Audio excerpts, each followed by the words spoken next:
Welcome viewer, I am Murugan S. This video tutorial describes OBS Studio black screen display capture fixed.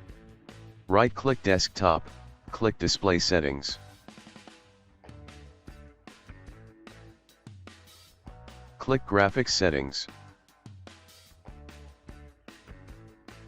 Click browse.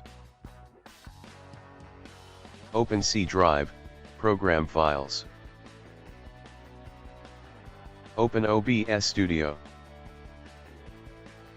Open bin folder.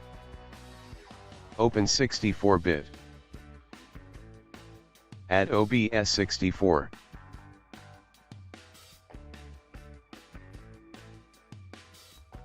Click Options. Check Power Saving, click Save. Close Display Settings. Now try to open OBS Studio.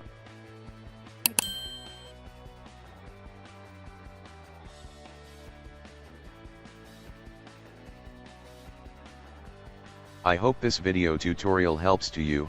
Please like, share and don't forget to subscribe my channel. Thank you very much. See you next video.